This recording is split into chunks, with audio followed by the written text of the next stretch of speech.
అంబేద్కర్ కోనసీమ జిల్లా కొత్తపేట మండలంలో సాగునీరు అందక రైతన్నలు కన్నీరు మున్నీరవుతున్నారు. అధికారుల నిర్లక్ష్యం కారణంగా పంట కాలువ ఎండిపోవడంతో కొత్తపాలెం, ముసాయిపేట, ఎలిశెట్టివారిపాలెం సహా పలు గ్రామాల్లో సుమారు 70 ఎకరాల వ్యవసాయ భూములు బోసిపోయాయి. కనీసం నారుమడి పోసేందుకు కూడా నీరు లేకపోవడంతో రైతులు తీవ్ర ఆవేదన వ్యక్తం చేస్తున్నారు.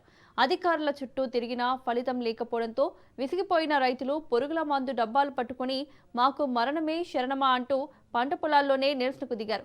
సాగునీటి సమస్యపై తాను ఎన్నిసార్లు మొరపెట్టుకున్నా అధికారులు స్పందించడం లేదని నీటి సంఘం డైరెక్టర్ ఎలిశెట్టి వీర్రాజు తీవ్ర అసంతృప్తి వ్యక్తం చేశారు. అధికారుల మొండి వైఖరికి నిరసనగా ఆయన తన పదవికి రాజీనామా చేస్తున్నట్లు ప్రకటించారు. తక్షణమే స్పందించి సాగునీరు విడుదల చేయకపోతే తమ ప్రాణాలు కోల్పోవడం ఖాయమని రైతులు ప్రభుత్వాన్ని హెచ్చరిస్తున్నారు.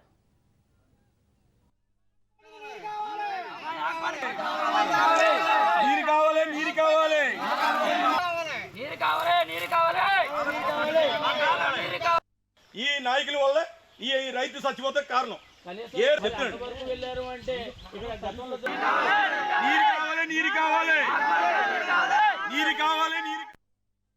నీరు కావాలి అధికారులను అడుగుతున్నాను, మా అత్త అందరిని అడుగుతున్నాను. మేము ఎవరు మాకు ఏం చేస్తలేదు. ఈ రైతులతో తెచ్చి కూర్చున్నానండి నేను.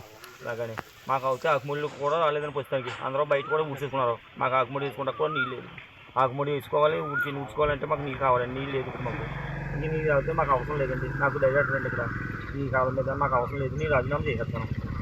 మేము అడిగినా పట్టించుకోవట్లేదు అధికారులు కానీ మన మొత్తం అందరూనండి. ఇంకా ఏటీజెడ్ అందరూ మాకు ఏ విధంగా మాకు ఏమేమి అంటున్నారు కానీ వాళ్ళు పనాలు చేసుకుంటారు. మాకు మాత్రం నీళ్ళు వస్తలేదండి. ఎవడొచ్చినా సరే నీళ్ళు వస్తుంది పంపిణీ చేస్తామన్నారు. ఏ విధంగా ఏ నీళ్ళు వస్తలేదు మాకు ఇక్కడ. ఇవి చూసారు కదా కావాలి మాకు.